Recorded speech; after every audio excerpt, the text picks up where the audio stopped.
இந்த வீடியோல Lenovo IdeaPad Gaming 3 இந்த லேப்டாப்பை நான் கிட்டத்தட்ட ஒரு 1.5 வருஷமா யூஸ் பண்ணிட்டு இருக்கேன். இதுல வந்து எனக்கு பிடிச்சது அண்ட் பிடிக்காதது, ஒரு வருஷத்துக்கு அப்புறமேட்டுக்கு ஸ்லோ ஆச்சா ஸ்லோ ஆகலையா அப்படின்னு சொல்லிட்டு எல்லாமே இந்த வீடியோல டீடைலா பார்ப்போம். அண்ட் வீடியோக்குள்ள போறதுக்கு முன்னாடி நீங்க நம்ம சேனலுக்கு புதுசா இருந்தீங்கன்னா மறக்காம ஒரு சப்ஸ்கிரைப் பண்ணி விட்டுருங்க.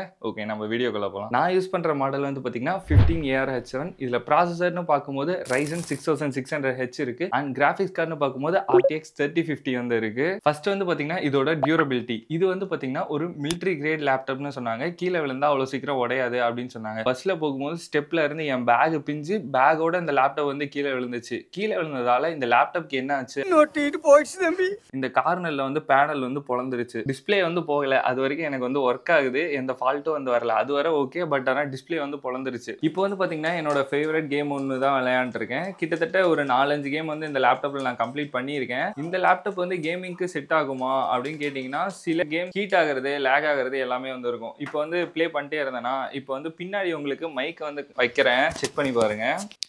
ஓகேவா, என்னோட மைக்கு பின்னாடி வந்து ஃபேன் வந்து எவ்வளோ ஹார்டாக ஓடிட்டு இருக்கு அப்படிங்கிற சவுண்டு தான். நீங்கள் இப்போ கேம் விளையாடுறீங்க அப்படின்னா இவ்வளோ நாய்ஸ் வந்து உங்களுக்கு வரும். ஆக்சுவலி இது வந்து நாய்ஸ் ரிடக்ஷன் மோடில் இருக்குது. நான் இப்போ வந்து நார்மல் மோடுக்கு வந்து மாற்றுறேன். இப்போ வந்து உங்களால் நாய்ஸ் வந்து நல்லாவே கேட்க முடியும். இவ்வளோ நாய்ஸ் வந்து நீங்கள் இந்த லேப்டாப்பில் கேம் விளையாடுறீங்க அப்படின்னா வந்து வரும். இந்த லேப்டாப் கேம் விளையாடும் போது ஹீட் ஆகுமா அப்படின்னு கேட்டிங்கன்னா படு பயங்கரமாக ஹீட் ஆகும். நீங்கள் வந்து மடியில் வச்சு விளையாடுறது அந்த மாதிரிலாம் எதுவுமே பண்ண முடியாது. டேபிளில் வச்சு நீட்டாக விளையாடுறது அப்படின்னா வந்து விளையாடலாம். இப்போ வந்து பார்த்தீங்கன்னா பின்னாடி வந்து பவர் வந்து ஆன் பண்ணியிருக்கேன். இப்போ நீங்கள் பவர் ஆன் பண்ணிட்டு கேம் விளையாடுறீங்க அப்படின்னா தான் இந்த ஃபேன்லாம் வந்து ரன் ஆகும். ஓரளவுக்கு ஹீட் டிஸ்ட்ரிபியூஷன் வந்து இருக்கும். இல்லை நான் வந்து பவர்லாம் கனெக்ட் பண்ணாமல் விளையாடுறேன் அப்படின்னா கொஞ்ச நேரத்திலே அந்த ஃபேன் வந்து ஸ்லோ ஆயிரும். இப்போ வந்து பார்த்தீங்கன்னா நீங்களே நோட்டீஸ் பண்ணியிருப்பீங்க, அந்த ஃபேனோட சவுண்ட் வந்து உடனே வந்து குறைஞ்சிருச்சு.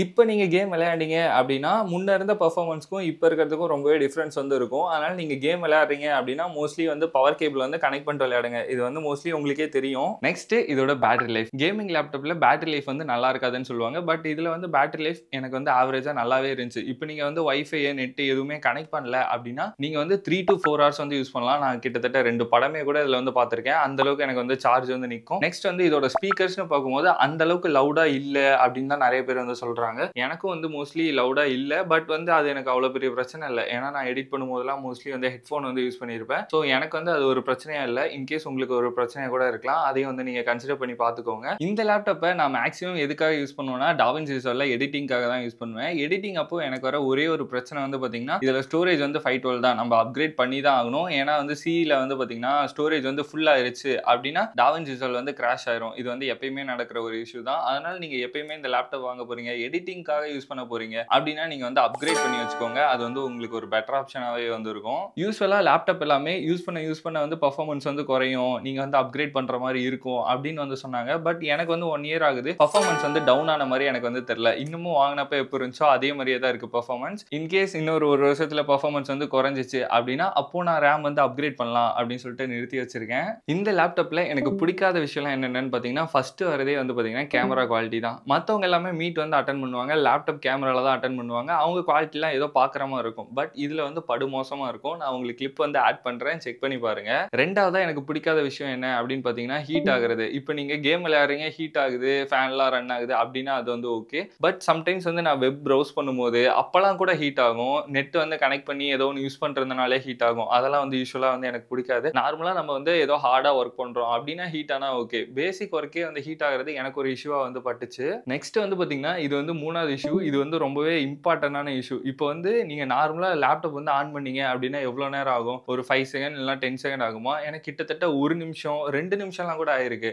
அதுக்கான ரீசன் வந்து என்னவா இருக்கும் அப்படின்னா நான் வந்து வைஃபை ஆன்ல வச்சிருப்பேன். என் மொபைல்ல வந்து ஹாட்ஸ்பாட் ஆன் பண்ணிட்டேன்னு வச்சுக்கோங்க. ஆன் பண்றதுக்கு முன்னாடியே இது வந்து வைஃபை வந்து கனெக்ட் ஆயிக்கும். கனெக்ட் ஆயிட்டு பூட்டிங் டைம் வந்து ரொம்ப ஸ்லோவா இருக்கும். ஓகேவா? அதனால யூசுவலா நீங்க வந்து லேப்டாப் வந்து இப்போ முடிக்கிறீங்க அப்படின்னா வைஃபை வந்து ஆஃப் பண்ணிட்டு திருப்பி வந்து க்ளோஸ் பண்ணி வச்சிருங்க. திருப்பி ஆன் பண்ணீங்க அப்படின்னா பூட் டைம் ஓரளவுக்கு ஃபாஸ்டா இருக்கு. பட் பூட் டைம் வந்து எனக்கு பிடிக்கவே பிடிக்கல. சம்டைம்ஸ் வந்து டக்குன்னு ஆன் ஆயிருது. சம்டைம்ஸ் வந்து நெட் கனெக்ட்ல இருந்துச்சு அப்படின்னா போச்சு. 1 நிமிஷம் 1.5 நிமிஷம் வந்து ஆயிருது. அப்படியே வந்து ஸ்க்ரீன் வந்து பிளாக்காவே இருக்கும். ரொம்ப நேரம் வந்து லோட் ஆயிட்டே இருக்கும். அது வந்து எனக்கு பிடிக்கவே பிடிக்காது. இப்போ எமர்ஜென்சியா ஏதோ ஒரு ப்ராஜெக்ட் அதை வந்து நான் டக்குன்னு ஓப்பன் பண்ணி பார்க்கணும் அப்படின்னா இப்பதான் ஆஃப் பண்ணியிருப்பேன். அடுத்து ஆன் பண்றதுக்குள்ள கிட்டத்தட்ட 2-3 நிமிஷம் வந்து ஆயிரும். அது வந்து எனக்கு பிடிக்காது. 4வது 2வதா எனக்கு இந்த லேப்டாப்ல பிடிக்காத விஷயம்லாம் என்னென்ன அப்படின்னு பார்த்தீங்கன்னா, இந்த லேப்டாப்ல இருக்க போர்ட்ஸ் ஆல்ரெடி வந்து கொஞ்சம் மட்டமான குவாலிட்டில தான் பண்ணியிருப்பாங்கன்னு நெனைக்கிறேன். நான் ஃபர்ஸ்ட் லேப்டாப் வாங்குனப்பயே ஒர்க் ஆகல. ரீப்ளேஸ்மென்ட் போட்டு புது லேப்டாப் தான் வாங்குனேன். மைக்ரோஃபோன் இருக்குல்ல, மைக்ரோஃபோன கனெக்ட் பண்ணும்போது சம்டைம்ஸ் வந்து மைக்ரோஃபோன் வந்து கனெக்ட் ஆகுது, சம்டைம்ஸ் வந்து கனெக்ட் ஆகல. ஸ்டில் இந்த இஷ்யூ வந்து எனக்கு இருந்துட்டே இருக்கு. இதுல வந்து அந்த யூஎஸ்பி போர்ட்ஸ்லாம் இருக்குல்ல, அதெல்லாம் வந்து ரொம்பவே மட்டமா பண்ணியிருக்காங்கன்னு நெனைக்கிறேன். அது வந்து எனக்கு அப்பப்ப பிரச்சனை குடுத்துட்டே இருக்கு. அண்ட் இந்த நானோ ரிசீவர்லாம் இருக்குல்ல, இந்த நானோ ரிசீவர யூஸ் பண்ணி நம்ம மவுஸ்லாம் கனெக்ட் பண்ணுவோம்ல, அந்த மவுஸ் கனெக்ட் பண்ணும்போதும் சம்டைம்ஸ் வந்து கனெக்ட் ஆகுது, சம்டைம்ஸ் வந்து கனெக்ட் ஆகல. திருப்பியும் கழட்டிட்டு போடுற மாரி, அந்த மாரி இஷ்யூலாம் வந்து நெறைய வருது. அந்த யூஎஸ்பி போர்ட்ல வந்து இஷ்யூஸ் வந்து வந்துட்டே இருக்கு. அது வந்து நீங்க கொஞ்சம் நோட்டீஸ் பண்ற மாரி இருக்கும். இவ்ளோ ப்ராப்ளம்ஸ் இருக்கே ப்ரோ, இந்த லேப்டாப் நீங்க வாங்கி ஒர்த்ன்னு ஃபீல் பண்றீங்களா? இல்ல வேஸ்ட்ன்னு ஃபீல் பண்றீங்களா? அப்படின்னு என்கிட்ட கேட்டீங்கன்னா, எனக்கு வந்து இந்த லேப்டாப் ஒர்த் தான். ஏன்னா நான் வாங்குன பிரைஸுக்கு இந்த லேப்டாப்ப தவிர வேற செக்மென்ட்ல இருக்க எந்த லேப்டாப்புமே எனக்கு இவ்ளோ நீட்ஸ வந்து ஃபுல்ஃபில் பண்ணியிருக்குமா அப்படின்னு தெரியல. என்னோட எடிட்டிங் ஒர்க்ஸ் ஆகட்டும், நான் எடிட் பண்ணும்போது OBSல ரெக்கார்ட் பண்ணுவேன். ரெக்கார்ட் பண்ணும்போது ஆகட்டும், PNG எல்லாமே டவுன்லோட் பண்றதுக்கு நெறைய ப்ரௌசர் வந்து ஓப்பன் பண்ணி வச்சிருப்பேன். எல்லாத்துலயுமே மல்டி டாஸ்கிங் பண்ணும்போதும் இது எல்லாமே நான் வந்து ஒரே டைம்லயே பண்ணுவேன். அப்பயும் எனக்கு வந்து சுத்தமா லேக் வந்து இருக்காது. ஹீட் ஆகும் தான். பட் லேக்ங்கிற ஒரு விஷயம் வந்து பார்க்கவே முடியாது. அதனால வந்து எனக்கு இந்த லேப்டாப் ரொம்பவே பிடிக்கும். நீங்க ஒர்க்ஸ் வந்து பண்றீங்க அப்படின்னா கன்சிஸ்டன்ட்டா அடுத்துன்னு போயிட்டே இருக்கலாம். இன் கேஸ் உங்களுக்கு கிராஷ் ஆகுது, DaVinci Resolveல ஏதோ ஒரு கிராஷ் ஆகுது அப்படின்னா நான் கண்டுபிடிச்சிருவேன். உன் ஸ்டோரேஜ் தான் பிரச்சனை. உடனே நான் போய் Cல இருக்கிறத வந்து கிளியர் பண்ணிட்டு வந்துருவேன். மத்தபடி இந்த லேப்டாப்ல எனக்கு வந்து இவ்ளோ நேரம் குறைன்னு சொன்னது வந்து பார்த்தீங்கன்னா, அது வந்து சில டைம் வந்து இஷ்யூவா இருக்கும். அதனால நான் வந்து அத உங்களுக்கு சொல்லணுமேன்னு சொன்னேன். பட் இந்த லேப்டாப் எனக்கு பிடிக்குமான்னு கேட்டீங்கன்னா, கண்டிப்பா பிடிக்கும். ஃபைனலா இந்த லேப்டாப் நீங்க வாங்கலாமா வேணாமா அப்படின்னு சொல்லி என்கிட்ட கேட்டீங்கன்னா, கேமிங் லேப்டாப்ஸ பொறுத்தவரைக்கும் நீங்க கேம் விளையாடும்போது ஹீட் ஆகுறது, தென் வந்து நீங்க சார்ஜ் பிளக் பண்ணா தான் நல்லா வந்து பெர்ஃபார்மன்ஸ் இருக்கும். இது எல்லாமே வந்து கேமிங் லேப்டாப்ஸ்னாலே இதெல்லாமே. கேமிங் லேப்டாப்ஸ்னா பேட்டரி நிக்காது. அந்த மாரி நெறைய இஷ்யூ வந்து எப்பயுமே இருந்துட்டு தான் இருக்கு. பட் என்னோட பிரைஸ் செக்மென்ட் வந்து கம்மி. ஒரு 64,000 65,000ல எனக்கு ஒரு நல்ல லேப்டாப் வேணும் அப்படின்னா, இது வந்து ஒரு கிரேட் சாய்ஸாவே இருக்கும். அதனால தான் நானே வந்து வாங்குனேன். எனக்கு வாங்கிட்டு இந்த லேப்டாப் போய் வாங்கிட்டோமே அப்படிங்கிற ஃபீல் வந்து என்னைக்குமே வந்ததில்ல. என்னைக்குமே வந்து என்னோட ஒர்க்ஸுக்கு இது வந்து செம்மையாவே இருந்துச்சு. நீங்களும் வாங்கணும்னு நெனைச்சீங்கன்னா பை லிங்க் டிஸ்கிரிப்ஷன்ல குடுக்குறேன். போய் பர்ச்சேஸ் பண்ணிக்கோங்க. அண்ட் இதே மாரி நெறைய இன்ட்ரஸ்டிங்கான வீடியோக்கு OC Square சேனல சப்ஸ்கிரைப் பண்ணிருங்க. Bye guys.